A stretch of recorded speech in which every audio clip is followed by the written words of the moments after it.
মুভির শুরুতেই আমরা একটি বৃদ্ধ মহিলাকে দেখতে পাই, যিনি কিনা বিছানার উপর বসে কিছু একটা চিন্তা করছিল, আর পরক্ষণে ছুরি দিয়ে নিজের গলাটি কেটে ফেলে। আর তখনই নিনার ঘুম ভেঙে যায়। আসলে সে এতক্ষণ তার মাকে নিয়ে দুঃস্বপ্ন দেখছিল, যেটা তার মার মৃত্যুর পর থেকেই প্রতিনিয়ত হতো। শেষবারের মতো যখন তার মার সাথে দেখা হয়, তখনই তার মনে হচ্ছিল ঠিক তার পিছনে তার মা দাঁড়িয়ে আছে, যাকে বলে ডাবল গ্যাংকার। আর ওই সময় নিনা ওই ব্যাপারটাকে ইগনোর করে, আর এখন সে মনে করে সেটা তার ভুল ছিল। আর নিনার হাজবেন্ডের নাম হাসান। হাসান তখন নিনাকে বলে মায়ের মৃত্যুর জন্য নিজেকে দোষী ভেবে লাভ নেই, কারণ ওইটা ওনার মানসিক রোগ ছিল।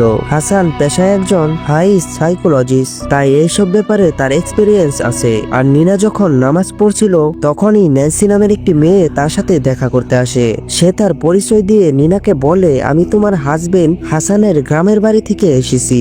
আসলে আমি হাসানের মা দায়ুর দেখাশোনা করি। আর এইটা শুনে নিনা অবাক হয়ে যায়, কারণ সে জানতোই না হাসানের মা বেঁচে আছে। ন্যান্সি তখন বলে সে এখন তার জীবনের শেষ সময়গুলো পার করছে, কারণ ওনার ডিমেনশিয়া হয়েছে। আর ডিমেনশিয়া হচ্ছে চিটি ভ্রূণ রোগ। এক্ষেত্রে ব্যক্তি পূর্বের এবং বর্তমানের সব ঘটনা ভুলে যেতে পারে। ন্যান্সির মনে হয় এটা তার মায়ের কোনো রোগ নয়, বরং ওনার উপর কোনো পরলৌকিক জিনিস ভর করেছে, আর তাই সে ওখানে আর কাজ করবে না। কিন্তু কাজ ছেড়ে দেওয়ার আগে তার মনে হয় হাসানের উচিত এই সময়টুকু তার মায়ের পাশে থাকা। আর এই খবরটা জানাতেই সে এখানে এসেছে। আর এরপর ডিনারের সময় ন্যান্সি হাসানকে তার মায়ের ব্যাপারে জিজ্ঞাসা করলে হাসান বলে, আমার সাথে তাইর সম্পর্ক ছোটবেলা থেকেই ভালো ছিল না, তাই পরবর্তী সময়ে আমি ওনার সাথে সব সম্পর্ক বিচ্ছিন্ন করে এখানে এসে পড়ি। কিন্তু এই কথা শুনে নিনা প্রচন্ড ইমোশনাল হয়ে যায়। নিনা তখন হাসানকে বলে, তোমার এই রকমটা করা একেবারেই উচিত হবে না। উনি এখন বয়স্ক এবং সমস্যায় ভুগছেন, তাই ছেলে হয়ে ওনার পাশে থাকা তোমার কর্তব্য। আর হাসান তার কথায় রাজি হয়ে যায়। আর পরের দিন তাদের দুই বাচ্চা তাসা এবং রায়ানকে নিয়ে তাদের গ্রামের বাড়ির উদ্দেশ্যে রওনা দেয়। আর বাড়ি পৌঁছালে তারা খেয়াল করে দায়ু হাতে একটি ছুরি নিয়ে বাগানে কিছু একটা খুঁজছে। হাসান তার কাছে গেলে শুনতে পায় তিনি বিড়বিড় করছেন, আর তাকে ধরতে যেতেই দায়ু নিজের অজান্তেই হাসানকে ছুরি দিয়ে মারতে যায়। হাসান খুব শান্তভাবে তার হাতটি ধরে ফেললে দায়ু তখন বলে, তুমি কিছুর আওয়াজ শুনতে পাচ্ছ? কিন্তু হাসান কিছুই শুনতে পায় না। আর সবাই মিলে যখন দায়ুকে ঘরে নিয়ে যায়, দায়ু নরমাল হয়ে যায়। আর দায়ু তাদের সাথে কথা বলার সময় জানায় তার ওষুধ খেতে খুব একটা ভালো লাগে না। ঘুমাতে যাওয়ার আগে দায়ু ঘরের 4টি দরজার 3টি দরজা খুলে দেয়, যেখানে তারা সবাই থাকবে, এবং একটা ঘরে দায়ু একাই থাকবে। আর 4 নাম্বার দরজাটি বন্ধই ছিল, এবং সবাইকে বলে কেউ যেন এই দরজাটি না খুলে।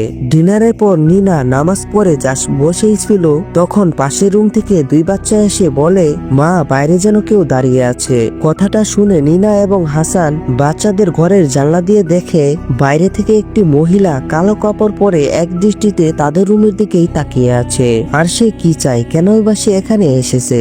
আর এইগুলো বুঝে ওঠার আগেই মহিলাটি ধীরে ধীরে সেখান থেকে চলে যায়। হাসান না ব্যাপারটা না গাটিয়ে ঘুমাতে গেলে মাঝরাতে হাসানের ঘুম ভেঙে যায়। তাই বহু সময় পর মায়ের কাছে শুতে আসলে তিনি ছেলেকে আদর করে ঘুম পাড়িয়ে দেয়। পরের দিন সকালে ঘুম থেকে উঠে খাবার টেবিলে আসলেই সবাই চমকে যায়, কারণ দায়ু সবার জন্য সুন্দর সুন্দর ব্রেকফাস্ট রেডি করে রেখেছিল। আর এটা দেখে সবাই অনেক খুশি হয়। আর তাই আর দেরি না করে তারা সবাই খেতে বসে। খাওয়ার সময় হাসান তখন বলে, মা আমি তোমাকে নিয়ে যাব, এইখানে আর একা একা থেকে তোমার কোনো লাভ নেই। কিন্তু এটা শুনে দায়ু খুশি হওয়া তো দূরের কথা, তিনি হাসানের উপর প্রচন্ড রেগে বলেন, আমি এই বাড়ি ছেড়ে কোথাও যাব না, আমি আমার শেষ জীবন পর্যন্ত এই বাড়িতে থাকবো। ব্যাপারটা সিরিয়াস দিকে যেতে লাগলে নিনা তখন হাসানের ব্যাপারে বলতে লাগে। সে তখন বলে, মা আপনার ছেলে অনেক নাম করা এবং অনেক বড় চাইল্ড সাইকোলজিস্ট, তার সাথে নাম করা চেনা পরিচিত লোক রয়েছে। কিন্তু এটা শুনে দায়ু মজা করে হাসানের গালটা বাচ্চাদের মতো টিপে বলে, ও বাবা তুমি এইসব করছো নাকি? বাহ বেশ ভালো তো। তার কথা বলার ধরনটা নিনার একদম তাচ্ছিল্যবোধ মনে হয়, কিন্তু সে এখানে কিছুই বলে বলে না। তারপরের দিন হাসান একটি মিটিং এর জন্য বেরিয়ে যায়। আর সকালে যখন নিনা দায়ুকে লাঞ্চের জন্য জিজ্ঞাসা করে, আর তখনই দায়ুর ডিমেনশিয়া রূপ চলে আসে এবং তার কারণে তিনি তাকে চিনতে অস্বীকার করে এবং প্রচন্ড খারাপ ব্যবহার করে তাকে ঘর থেকে বের হয়ে যেতে বলে। নিনার প্রথমে এটা খারাপ লাগলেও দায়ুর অসুখের কথা ভেবে মনটাকে শান্ত রাখে। অন্যদিকে রায়ান যখন একা ঘরে ড্রয়িং করছিল তখন ওই বন্ধ ঘরের দরজা থেকে নক করার আওয়াজ আসে।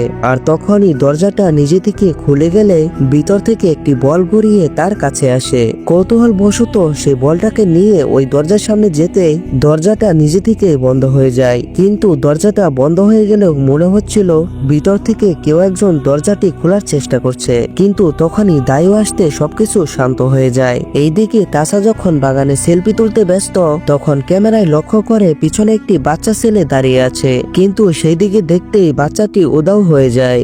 আর ঠিক একই সময় নিনা থেকে একটু সামনে ঠিক ওই বাচ্চাটিকে দাঁড়িয়ে থাকতে দেখা যায়। আর ডিনারের সময় সবাই যখন একসাথে কথা বলছিল তখনই হঠাৎ করে দায়ুর ডিমেনশিয়া রোগ জেগে ওঠে। আর তখন তিনি সবাইকে দেখে অনেকটা ভয় পেয়ে যায়। আর তখন তিনি শুধু একটা কথাই রিপিট করছিলেন যে কেউ যেন তার কানে আরিকিবা বলছে। আর এখানে বাচ্চারা দায়ুর আচরণ দেখে খুব ভয় পেয়ে যায়। ঘুমাতে যাওয়ার আগে নিনা বাচ্চাদের একটি ড্রয়িং দেখতে পায়। আর সেই ড্রয়িং এ তাদের পরিবারের ছবির সাথে দূরে একটি বাচ্চা দাঁড়িয়েছিল। ব্যাপারটা প্রথমে তার খটকা লাগলেও সে এইটা ভেবে ইগনোর করে। এই বয়সে বাচ্চাদের কল্পনা শক্তি খুব বেশি তীব্র। এরপর মাঝরাতে তাসা অনুভব করে ঘুমের মধ্যে কেউ যেন তার ব্ল্যাঙ্কেট ধরে টানছে। প্রথমে এটা রায়ানের কীর্তি বলে মনে হলেও আর তখনই সে ঘুম থেকে উঠলে চমকে ওঠে, কারণ সে পাশের বেডে রায়ানকে দেখতে পায় না। ঘর থেকে বের হয়ে বারান্দায় এসে খেয়াল করে রায়ান ওই বন্ধ ঘরের দরজার দিকে মুখ করে দাঁড়িয়ে আছে। সে তাকে ঘুমানোর জন্য ঘরে আনতে যেতেই পিছনে সে রায়ানের গলার আওয়াজ শুনতে পায়। সেদিকে তাকিয়ে সে যখন আবারও পিছন দিকে তাকায় সেখানে সে রায়ানকে দেখতে পায় না। আর তখন সে ভয় পেয়ে ঘরের ভিতর চলে যায়। আর তখনই রায়ান ওয়াশরুম থেকে বের হয়ে আসে, অর্থাৎ বাইরে যে দাঁড়িয়ে আছিল সেটা রায়ান নয়। আর তাসা তখন কাউকে কিছু না বলে চুপ করে শুয়ে পড়ে। পরের দিন সকালে ঘুম থেকে ওঠার পর তার মাকে বলে এখান থেকে চলে যাওয়ার জন্য, কারণ এইখানে তার অনেক ভয় লাগছে। কথাটা শুনে নিনা বিচলিত হয়ে পড়ে। সেদিন যখন নিনা বাগানে কাপড় মেলতে যায় তখন তার মনে হয় কেউ তাকে লুকিয়ে ফলো করছে। আর পরক্ষণেই খেয়াল করে দায়ু হাতে ছুরি নিয়ে সেই গাছটার নিচে একা দাঁড়িয়ে আছে আর ওই দিনের মতো বিড়বিড় করে কিছু একটা বলছে। নিনা তখন লক্ষ্য করে দায়ুর হাতে থাকা ধারালো ছুরি দিয়ে তার হাত কেটে রক্ত বের হচ্ছে। আর দায়ু তখন নিনাকে দেখতে পেয়ে তাকে একটি কুড়োল আনতে বলে। আর নিনা তখন তাকে কোনোভাবে শান্ত করে ঘরে এনে তার ক্ষত স্থানে ব্যান্ডেজ করে দেয়। আর দায়ু তখন বলে তার একটু ড্রিঙ্কস করতে ইচ্ছা করছে। তাই নিনা মার্কেট থেকে তার জন্য ড্রিঙ্কস আনতে গেলে দোকানদার তাকে দেখে বুঝে যায় সে দায়ুর বাড়িতে এসেছে। আর এইটা শুনে নিনা অবাক হয়ে যায়, কারণ এই এলাকায় তাদের ব্যাপারে কেউ জানে না। তাহলে এই দোকানদার কিভাবে জানতে পারলো? দোকানদার ব্যাপারটা বুঝতে পেরে বলে আমি একটু তন্ত্র সাধনা করি এবং আমি তোমার আশেপাশে নেগেটিভ এনার্জি ফিল করছি, তাই একটু সাবধানে থেকো। সব থেকে ভালো যত তাড়াতাড়ি সম্ভব তুমি এই বাড়ি ছেড়ে চলে যাও। আর নিনার ব্যাপারটা অদ্ভুত লাগলে সে কিছু না বলেই বেরিয়ে যায়। কিন্তু যাওয়ার সময় নিনা লক্ষ্য করে নার্সি কোনো একটা মহিলাকে নিয়ে একটা ঘরের দিকে যাচ্ছে। আর মহিলাটাকে দেখে মনে হচ্ছিল সে স্বাভাবিক নয়। ব্যাপারটা দূর থেকে দাঁড়িয়ে বেশ কিছুক্ষণ লক্ষ্য করলে তারা ওই রুম থেকে বের হয়ে আসে। তাদের চলে যাওয়ার পর নিনা লুকিয়ে ওই বাড়িতে প্রবেশ করে। আর সে ঘরের ভিতরে যাওয়ার পর দেওয়ালের দিকে তাকিয়ে অবাক হয়ে যায়, কারণ সেখানে 25 বছর আগের কোনো একটি পেপার কাটিং লাগানো ছিল। নিনা দেখে যেটুকু বুঝতে পারে যে এই বাড়িতে নিনা নামের একটি ছেলে ছিল যে কিনা হঠাৎ করেই নিখোঁজ হয়ে যায় এবং নার্সির সাথে যে মহিলাটি ছিল সে এই বাচ্চাটির মা। সবচাইতে বড় ব্যাপারটি হলো যে সে দায়ুর বাড়িতে যে বাচ্চাটিকে দেখেছে সেটা আর অন্য কেউ নয় বরং দিমা। কিন্তু ছবি দেখে মনে হচ্ছিল যে সেই মহিলাটাকে কোথাও দেখেছে। আর তখনই তার মনে পড়ে যে এটা সেই মহিলা যে কিছুদিন আগেই রাতে তাদের বাড়ির বাইরে দাঁড়িয়ে তাদের রুমের দিকে দেখছিল। শুধু তাই নয়, এখানে আরো একটি ঘটনার সম্পর্কে জানা যায়, বরং নার্সি আর কেউ নয়, সে হচ্ছে দিমার দিদি। নিনা ভেবে পায় না এদের সাথে দায়ুর কি সম্পর্ক আর তিনি কেন এবার রাতে তাদের বাড়ির সামনে দাঁড়িয়েছিল। নিনা চলে যাওয়ার আগে একটি পেপার কাটিংস নিয়ে চলে যায়। আর বাড়িতে আসার পর নিনার কাছে হাসানের মেসেজ আসে হাসানের কোম্পানি থেকে তার প্রমোশন হয়েছে। আর নিনা তখন দায়ুকে এই খুশির খবরটা জানায়। আর দায়ু তখন বলে হাসান এইসব ডিজার্ভ করে না। আর কথাটা স্বাভাবিকভাবে খটকা লাগলে নিনার মনে হয় দায়ু তার কাছে কিছু লুকোচ্ছে। আর নিনা যখন রাতে ঘুমিয়েছিল তখনই তার মনে হয় কেউ যেন তার গলা টিপে ধরেছে, কিন্তু পরক্ষণেই বুঝতে পারে এটা তার দুঃস্বপ্ন। আর তখনই শুনতে পায় একটি আওয়াজ, আরিকিবা আরিকিবা। ক্ষণিকের মধ্যেই দরজাটি নিজে থেকে খুলে গেলেই জানলা দিয়ে বাইরে তাকিয়ে দেখে দিমা বাহিরে। তাই টর্চ নিয়ে বাহিরে বাগানে এদিক ওদিক খুঁজতেই টর্চের আলো গিয়ে পড়ে দিমার উপর। তার চোখ থেকে রক্ত পড়ছিল। আর নিনা এটা দেখা মাত্রই প্রচন্ড ভয়ে চিৎকার করে। আর তখনই হাসান চলে আসলেই সবকিছু সামলে নেয়। আর ঘরে আসলে নিনা হাসানকে সমস্ত ঘটনা খুলে বলে, কিন্তু হাসান বিন্দুমাত্র বিশ্বাস করে না। কিন্তু নিনা মন শান্ত করার জন্য দোকানদারকে ডেকে আনলে দায়ু হাসান নিনা সহ রিচুয়াল শুরু করতেই দায়ু পজেস্ট হয়ে যায়। আর তখন সে আরিকিবা আরিকিবা বলতে থাকে এবং পেপারে আরাকিপ্লার রেখে একটি গাছের ছবি আঁকে। হাসান এটা দেখে প্রচন্ড রেগে রিচুয়াল থামাতে বলে, কারণ তার মতে মা মেন্টালি আনস্টেবল। আর তখন সে দোকানদারকে ঘর থেকে বের হতে বলে। আর তখন সে নিনার উপর চিৎকার করে বলে, এইসবের জন্য আমার কাজের উপর প্রেসার পড়ছে, আর তাই কাল সকালে আমরা বাড়ি ছেড়ে চলে যাব। এবার আমাদের সাথে মা আসুক বা না আসুক সেটা আমার দেখার বিষয় না। আর এখানে আরেকটি কথা বলতেই হয়, পুরো ঘটনা শুনে হাসানের উচিত ছিল নিনাকে সাপোর্ট করা, সেটার পুরো উল্টোটাই ঘটে গেল। রাতে নিনা দায়ুকে খাবার দিতে গেলে কিছু অদ্ভুত বিজন দেখতে পায়, কিন্তু পরবর্তী সময়ে রাতে আর কোনো সমস্যা হয় না। পরের দিন সকালে জিনিসপত্র গুছিয়ে নিনা শেষবারের মতো দায়ুর সাথে দেখা করতে গেলে আর তখন সে দেখতে পায় বিছানায় পড়ে রয়েছে দায়ুর মৃতদেহ, আর সে হাত কেটে আত্মহত্যা করেছে। আর এটা দেখার জন্য কেউ প্রস্তুত ছিল না। তারা কখনই চায়নি দায়ু মারা যাক, বিশেষ করে হাসান, কারণ দায়ু যেমনই হোক না কেন সে তার মা ছিল। তাকে সেদিন কবর দিয়ে সমস্ত কৃতকর্ম সেরে পরের দিন তারা বেরিয়ে যাওয়ার সিদ্ধান্ত নেয়। আর সেদিন রাতে হাসান ঘুমিয়ে গেলে নিনা তখন ওই চতুর্থ রুমের দরজার সামনে আসে। আর সেই ঘরের ভিতরে কিছুক্ষণ খোঁজাখুঁজির পরে জানতে পারে এক গভীর রহস্য। নিজের মনকে শান্ত করার জন্য হাতে একটি কুড়াল নিয়ে বেরিয়ে পড়ে বাগানের দিকে। দায়ু যেই গাছটার নিচে ছুরি নিয়ে দাঁড়িয়ে থাকতো সেখানে কিছুক্ষণ খোঁজাখুঁজির পরে তখনই মাটির নিচ থেকে বের হয়ে আসে একটি বাচ্চার কঙ্কাল। নিনা যেন নিজের চোখে বিশ্বাস করতে পারছিল না। আসলে কিছুক্ষণ আগে নিনা যখন ওই চতুর্থ রুমে প্রবেশ করেছিল তখন সে জানতে পারে এই রুমটায় ছোটবেলায় হাসান থাকতো এবং তার বেস্ট ফ্রেন্ড আর অন্য কেউ নয় স্বয়ং দিমা। দায়ু পেপারে যে আরাকিব লিখেছিল সেটার অর্থ কাবার দিক, অর্থাৎ পশ্চিম। এতদিন সে আনকনসিয়াস মাইন্ডে আরিকিবা আরিকিবা বলতো এবং চিত্র অনুযায়ী ঘরের ঠিক পশ্চিম দিকে ছিল এই গাছটা। এই গাছটার নিচে কবরস্থ ছিল দিমা।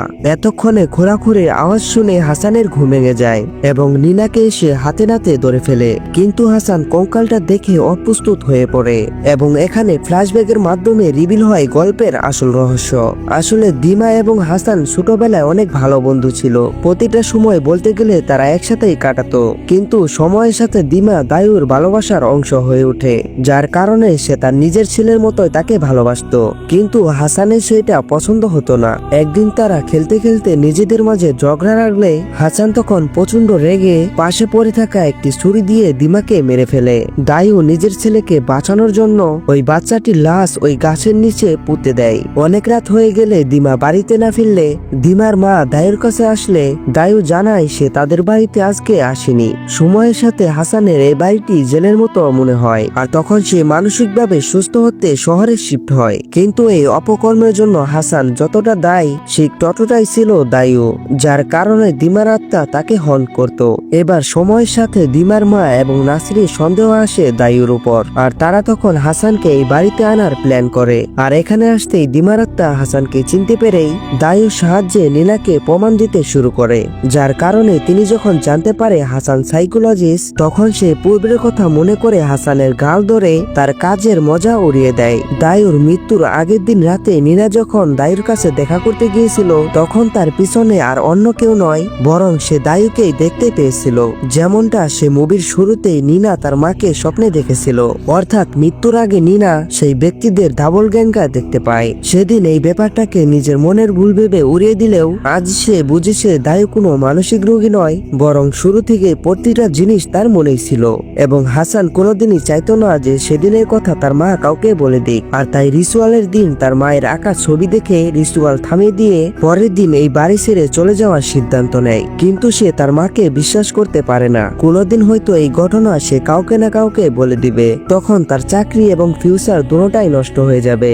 এবং তাই সেদিন রাতে তার মুখ টেপে হাত ছুরি দিয়ে কেটে পুরো ঘটনাকে আত্মহত্যার রূপ দেয়। নিনা হাসানকে বলে দিমার অবশিষ্ট প্রপারভাবে কবরস্থ করে তার মার কাছে ক্ষমা চাইতে। প্রথমে না করলেও হাসান এই ব্যাপারটাতে রাজি হলে আর নিনা যখন পিছন দিকে ঘুরে হাসান তাকে মেরে অজ্ঞান করে দেয়। কিন্তু তখনই আচমকা হাসান দিমার আত্মা দেখতে পেয়ে অজ্ঞান হয়ে যায়। কিছুক্ষণ পর নিনার জ্ঞান ফিরে আসলে সে পালানোর জন্য বের হয়ে যায় আর হাসান তখন তার পিছু নেয়। অবশেষে হাসান যখন তাকে মারতেই যাবে আর তখনই নার্সি তার পিছন থেকে অ্যাটাক করে তাকে মেরে ফেলে আর চিরদিনের মতো শেষ হয়ে যায় হাসানের পাপ। পরের দিন সকালে নিনা তার বাচ্চা এবং নার্সি সহ দিমাকে সঠিক নিয়ম মেনে কবরস্থ করে এতদিনে বাচ্চাটির আত্মা শান্ত হয়। আর এইখানেই মুভিটি শেষ হয়ে যায়। আর কেমন লাগলো আজকের ভিডিও অবশ্যই কিন্তু কমেন্টে জানাতে ভুলবেন না। দেখা হচ্ছে অন্য কোনো ভিডিওতে, সে পর্যন্ত সবাই ভালো থাকুন, সুস্থ থাকুন, আল্লাহ হাফেজ।